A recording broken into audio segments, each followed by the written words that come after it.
aku dah sampai dekat rumah yang orang kata berhantu ni. Tapi aku tak pasti rumah dia yang mana satu. Okey. Tapi apa yang aku pasti rumah tu memang ada dekat dalam lorong ni juga. Inilah yang orang cakap kan. Rumah sewa kat sini yang pernah ada couple suami isteri sewa tapi tak duduk lama tau. Sebabnya dia kena kacau. Okey. Masa hari pertama dia pindah dekat rumah ni, okey, dia jumpa ada satu kain yang ada macam tanah kubur. Lepas tu ada 2-3 helai rambut dekat kain tu. Isteri dia ambil, lepas tu buang, okey, buang kat dalam tong sampah. Lepas tu pula masa hari kedua, isteri dia tengah main Candy Crush dalam bilik. Okey, lepas tu tiba-tiba dia dengar macam ada orang mandi tau. Ada orang mandi dalam bilik air, berdebush-debush, lebih kurang macam tu lah bunyi dia. Tapi saya ingat dia, suami dia tak ada. Suami dia keluar pergi beli makanan. Lepas tu bila dia check bilik air, dia tengok berus gigi bersepah. Dah tu siap ada tahi lagi bersepah-sepah dekat atas tu. Dekat atas, inilah dekat dalam bilik air dia, dalam sini. Sorry, yang tadi tu bukan masa dia main Candy Crush tu bukan suami dia pergi cek makanan, suami dia pergi kerja. Okey. Lepas tu bila dia balik kerja, okey, dia hidangkan nasi untuk suami dia. Tapi nasi tu tiba-tiba macam bau hancing tau. Bukan je bau hancing tapi siap basi lagi. Masa tu isteri dia terkejut lah kan, sebab baru je depan masak, nasi pun panas, takkanlah dah basi. Tambah pula dengan package hancing. Okay, so apa suami dia buat? Suami dia pergi azan. Lepas tu dia dengar macam ada bunyi azan tu macam menyaut tau dekat dalam salah satu bilik yang kosong dalam rumah dia orang.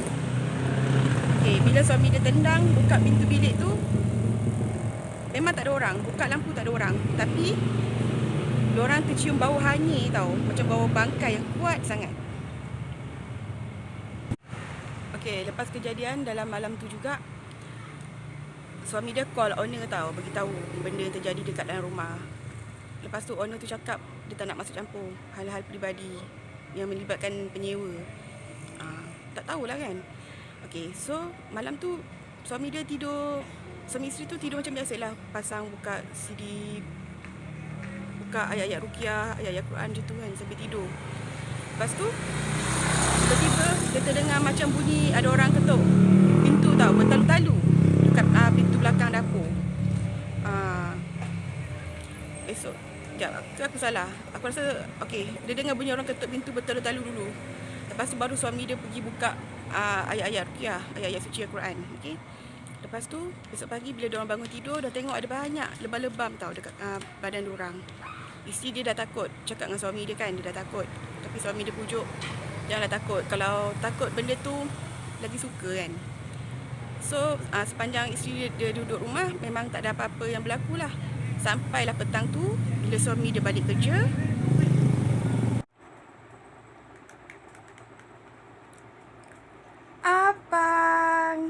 Abang dah balik. Awak hantar jampi atau mentera apa tadi? Apa?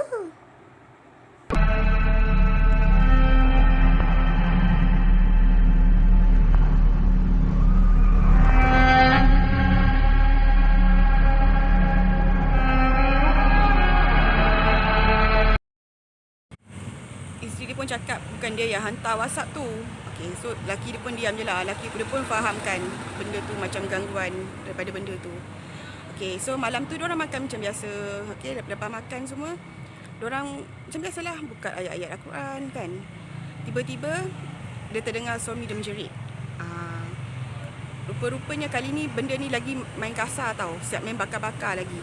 Habis dia punya dompet, IC, gambar-gambar kahwin diorang, sampaikan duit diorang pun terbakar. Berantu betul lah. Kalau aku tak tahulah nak cakap apa ya. Kalau aku jadi diorang ni, memang serius, benda aku kesalkan duit kau bakar agak-agak lah. Okey, serentak dengan tu, masa kejadian terbakar tu, dia terdengar ada bunyi nyaring tau, bunyi macam benda mengilai-ngilai dekat ruang tamu. Waktu tu memang Diorang boleh dikatakan sampai menggigil lah, sampai macam nak terkencing pun ada kan. Ada nyamuk pula. Lepas tu, okay, suami dia pergi call ustaz.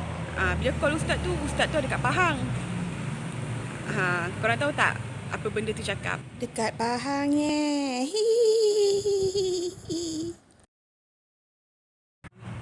Sampai macam tu sekali tau. Benda tu macam beli dorang kau.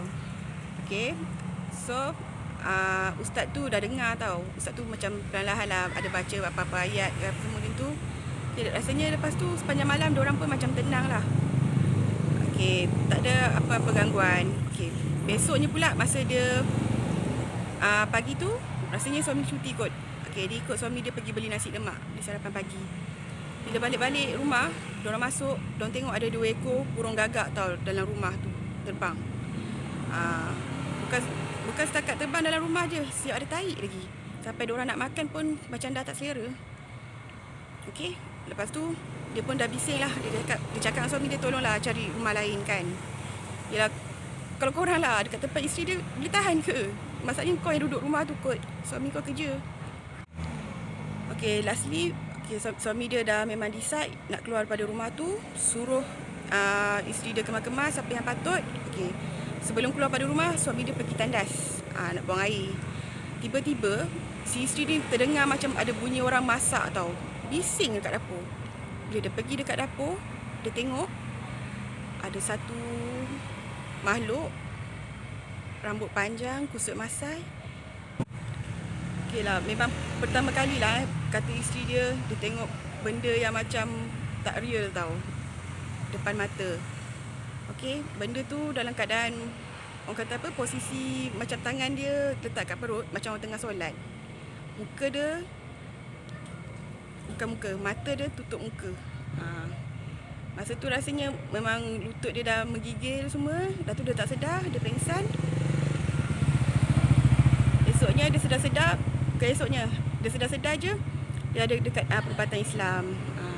So sejak kejadian tu diorang dah pindah lah, diorang tak keluar lagi, diorang tak duduk lagi dekat rumah keluarga. Tapi still lagi diorang duduk area Taman Medan, Taman Datuk Harun.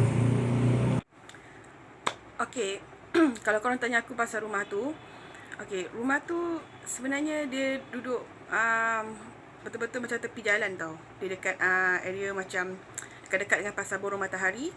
Lepas tu dia dekat sangat dekat dengan apa, hospital, bukan hospital, klinik kesihatan Taman Medan. Kalau korang tanya aku exactly yang mana satu rumah dia, aku minta maaf lah, aku memang tak dapat sebut. Cuma kalau korang pergi tempat tu, rumah tu korang boleh tengok tau, rumah tu macam dah lama macam terbiar. Okay, dan aku ada tanya orang yang dekat situ juga. Okay, diorang cakap rumah tu pun sebenarnya macam dah lama sangat tak ada orang sewa. Jadi cerita ni pun viral, tak silap aku, masa tahun 2017. Sekarang dah 2020. Cerita ni dah 3 tahun. Sampai sekarang ada orang kata, aku tanya orang kat situ, memang tak ada siapa pun yang sewa. Jadi kalau korang jumpa mana-mana iklan dekat dalam surat khabar ke apa ke, jangan terus call agent tau, ataupun owner. Kalau boleh korang dapatkan betul-betul dulu rumah tu dekat mana, korang tengok. Tu je lah.